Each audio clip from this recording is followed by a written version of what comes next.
আন্দোলনকারীদের আক্রমণ করতে গিয়ে এবার মহিলাদের কেশসজ্জা নিয়ে কটাক্ষ করলেন তৃণমূলের মন্ত্রী।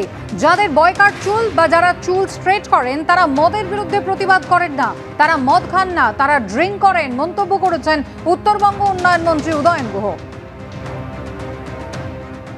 যারা বয়কট চুল সেলুনে দিয়ে করেন বা চুল স্ট্রেট করেন তারা কেউ মদের বিরুদ্ধে আন্দোলন করেন না, তারা কেউ আইপিএল এর বিরুদ্ধে লড়াই আন্দোলন করেন না, তারা কেউ লটারির টিকিটের বিরুদ্ধে আন্দোলন করেন না।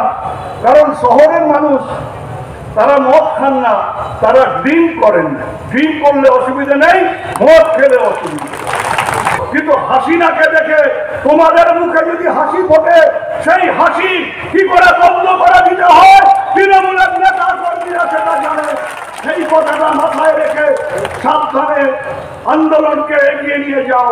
দোষীদের গ্রেপ্তার করুক, দোষীদের সাজার বন্দোবস্ত করুক, আমরাও তোমাদের আন্দোলনকে সমর্থন করব। কিন্তু যদি অরাজকতা সৃষ্টি করতে চাও, যদি নৈরাজ্য সৃষ্টি করতে চাও, রাস্তায় নেমে তাকে প্রতিহত করবার রাস্তা আমাদের জানা আছে। কি করে সেটা প্রতিহত করতে হয় বাংলার মানুষ সেটা জানে।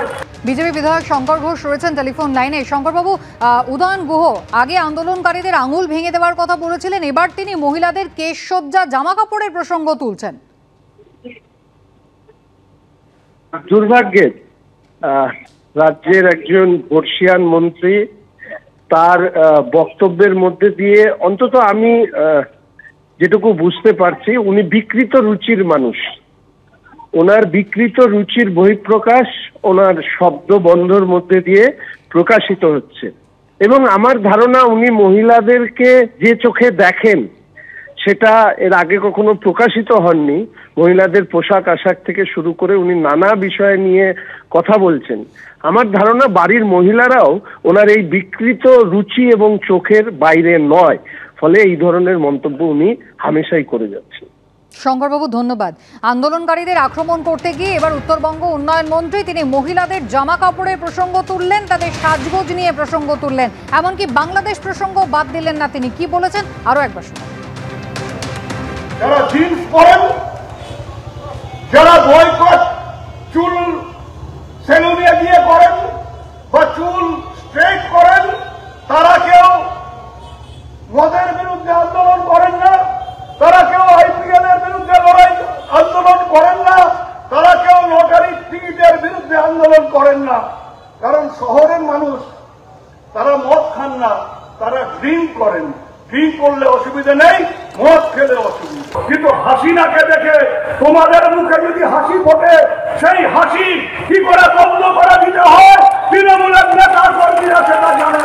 সেই কথাটা মাথায় রেখে সাবধানে আন্দোলনকে এগিয়ে নিয়ে যাও। দোষীদের গ্রেপ্তার করুক, দোষীদের সাজার বন্দোবস্ত করুক, আমরাও তোমাদের আন্দোলনকে সমর্থন করব। কিন্তু যদি অরাজকতা সৃষ্টি করতে চাও, যদি নৈরাজ্য সৃষ্টি করতে চাও, রাস্তায় নেমে তাকে প্রতিহত করবার রাস্তা আমাদের জানা আছে। কি করে সেটা প্রতিহত করতে হয় বাংলার মানুষ সেটা জানে। আন্দোলনকারীদের উদ্দেশ্যে একেবারে হুমকি হুঁশিয়ারি টানা চলছে। একদিকে কল্যাণ বন্দ্যোপাধ্যায়ের বক্তব্য, তার আগে উদয়ন গুহর বক্তব্য আপনারা শুনেছেন, যেখানে আন্দোলনকারীদের আঙুল ভেঙে দেওয়ার কথা তিনি বলেছিলেন। আর এবার মহিলাদের পোশাক নিয়ে তিনি প্রসঙ্গ তুলছেন, বলছেন বাংলাদেশ দেখে যদি কারোর মুখে হাসি ফোটে তাহলে তার হাসি বন্ধ করার ব্যবস্থাও জানা আছে। নৈরাজ্য সৃষ্টি করতে চাইলে তা প্রতিহত করার পথ তার জানা আছে, এমনটাই বলছেন উদয়ন গুহ। সিপিএম নেতা সুজন চক্রবর্তী রয়েছেন আমাদের সঙ্গে। সুজনবাবু কি বলবেন এবার আক্রমণে, এবার নজরে তার মহিলাদের পোশাক আশাক, মহিলাদের সাজগোজ, কেশসজ্জা, এমনকি বাংলাদেশের শেখ হাসিনার প্রসঙ্গ তুললেন এই আরজিকর কাণ্ড নিয়ে। উদয়ন গুহের কথার যত উত্তর দেবেন তত ওর গুরুত্ব বাড়বে। অসভ্যের মধ্যে কথা বলে, যত আজে বাজে কথা বলবে তত মুখ্যমন্ত্রী ঘনিষ্ঠ হয়ে যাবে, এই তত্ত্বে চলে। মহিলাদের পোশাক আশাক নিয়ে কথা বলার অধিকার তোকে কেউ দেয়নি। আর ওর কথার মধ্য দিয়ে তো অপরাধ ধরা পড়ে যায়। হাসিনাকে দেখে যাদের মুখে হাসি ফোটে তাদের বিরুদ্ধে উনি কথা বলছেন, মানে হাসিনাকে দেখলে যারা রাগ করে উনি তাদের পাশে। মৌলবাদীরা, উনি মৌলবাদীদের পাশে আছেন বুঝিয়ে দিলেন। মৌলবাদীরা হাসিনাকে দেখলে রাগ করে, উনি তার পক্ষে। উনি মৌলবাদীদের পক্ষে, এইটা কি বোঝাতে চাইলেন? তৃণমূলে যে কত রকমের সুর আর কত রকমের স্বর, আর তখন কোনটা ভেঙে যাবে, এই সব মিলিয়ে তৃণমূল যত অপরাধী, দাগী, মহিলাদের সম্পর্কে অসম্মানজনক কথা বলা, এই সবই বেআইনি সম্পদ, এই সব নিয়ে তৃণমূল। সুজনবাবু ধন্যবাদ।